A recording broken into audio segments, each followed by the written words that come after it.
Hello বন্ধুরা, welcome to my new video. আজকের ভিডিওটিতে আমরা ওয়েস্ট বেঙ্গল পুলিশের এসআই এবং কলকাতা পুলিশের এসআই যে ফাইনাল কম্বাইন্ড কম্পিটিটিভ এক্সামটি হয়, অর্থাৎ ডেসক্রিপটিভ পেপার হয়, ওইখানে কী কী বিষয় থেকে কত মার্ক করে আসে সেটা আমরা দেখে নেব। তো এই পরীক্ষাটিতে টোটাল মার্কস থাকে 200 মার্কস এবং এর জন্য যে সময় বরাদ্দ থাকে তা হলো 4 ঘন্টার। পেপারটি 3টি পেপারে হয়। পেপার 1 100 নম্বরের থাকে, পেপার 2 থাকে 50 নম্বরের, আর পেপার 3ও থাকে 50 নম্বরের। পেপার 1 এর জন্য 2 ঘন্টা সময় দেওয়া আছে, পেপার 2 এর জন্য 1 ঘন্টা সময় এবং পেপার 3 এর জন্য 1 ঘন্টা সময় থাকে। পেপার 1-এ 100 মার্কসের 2 ঘন্টা সময় থাকে।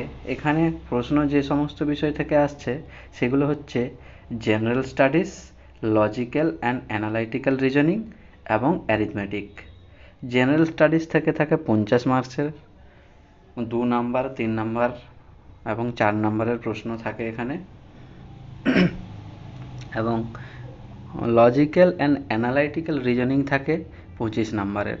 অ্যারিথমেটিক 5টা দেওয়া থাকে, 5টা 5 নাম্বার করে, 25 মার্কস।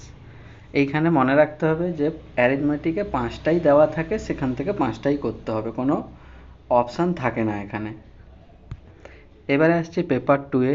পেপার 2-এ থাকে ইংলিশ 50 নাম্বারের, যার জন্য সময় 1 ঘন্টা থাকে। এখানে যে সমস্ত বিষয় থেকে প্রশ্ন আসে সেগুলো হচ্ছে, প্রথমেই ড্রাফটিং অফ এ রিপোর্ট, একটি রিপোর্ট লিখতে আসে।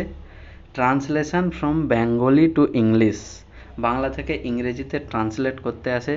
তবে সব সময় যে কোনো একটা প্যাসেজ তুলে দেয় সেখান থেকে ট্রান্সলেট করতে হয় সেরকম না, অনেক সময় একটা সিঙ্গেল ইন্ডিভিজুয়াল সেন্টেন্স দিয়ে দেয়, সেগুলোকেও ট্রান্সলেট করতে দেয়।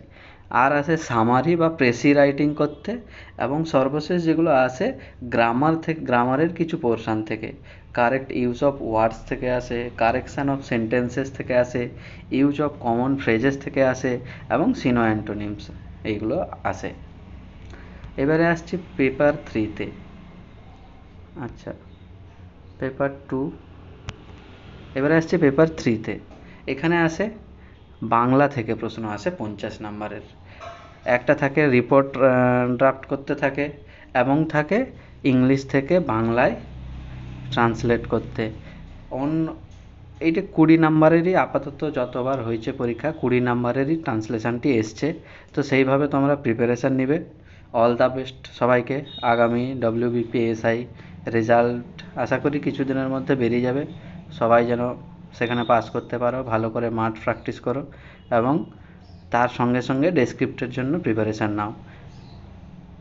থ্যাংক ইউ অ্যান্ড জয় হিন্দ।